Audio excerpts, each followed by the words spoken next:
Hello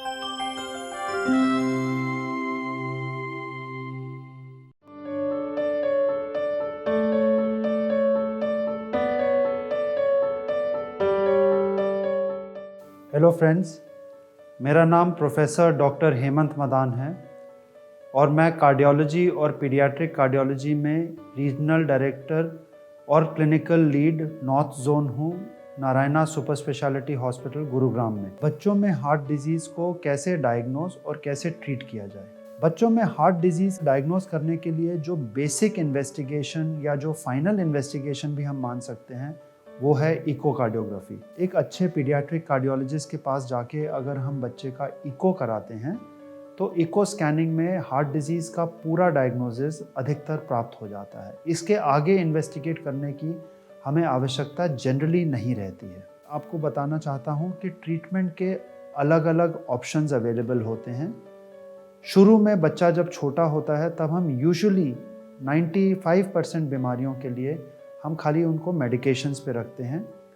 बच्चे की heart disease का ट्रीटमेंट के लिए एक बहुत महत्वपूर्ण पहलू ये है कि उसको ठीक टाइम पे उसका ऑपरेशन कराया जाए या ठीक टाइम पे उसका ट्रीटमेंट कराया जाए।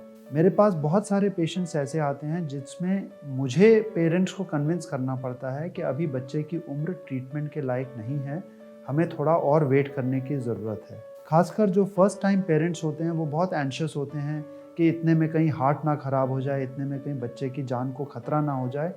तो एक कार्डियोलॉजिस्ट होने के नाते मेरा एक बहुत इम्पॉर्टेंट रोल पेशेंट्स को ये काउंसल करने का होता है कि बच्चों की हार्ट बीमारी में timing is the most important thing.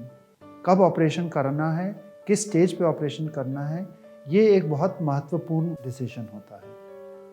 ये नहीं होता कि जिस भी बच्चे में हार्ट डिजीज़ है उसको इमीडिएटली ऑपरेट किया जाए। बहुत सारी बीमारियां ऐसी होती हैं जो टाइम के साथ अपने आप हील हो जाती हैं, जो टाइम के साथ अपने आप रिकवर कर जाती हैं और उनमें हो सकता है कभी ऑपरेशन की आवश्यकता ही ना पड़े।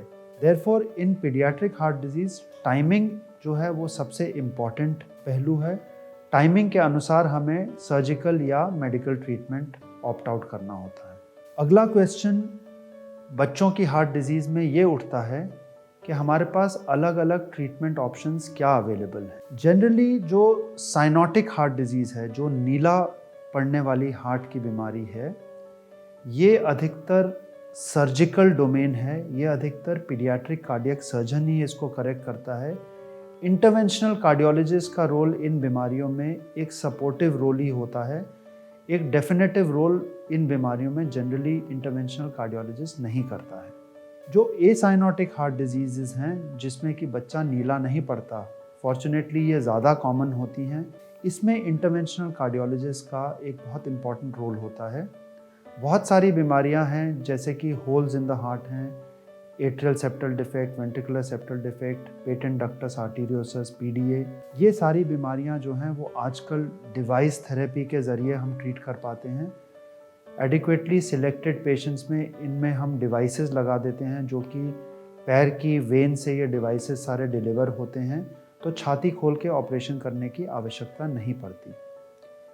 कुछ एसाइनोटिक पेशेंट्स जिनमें कि वाल्व की नैरोइंग होती है या मेन आर्टरी आयोटा की नैरोइंग होती है, इनको भी हम बैलूनिंग से या स्टेंटिंग से इनको हम खोल सकते हैं।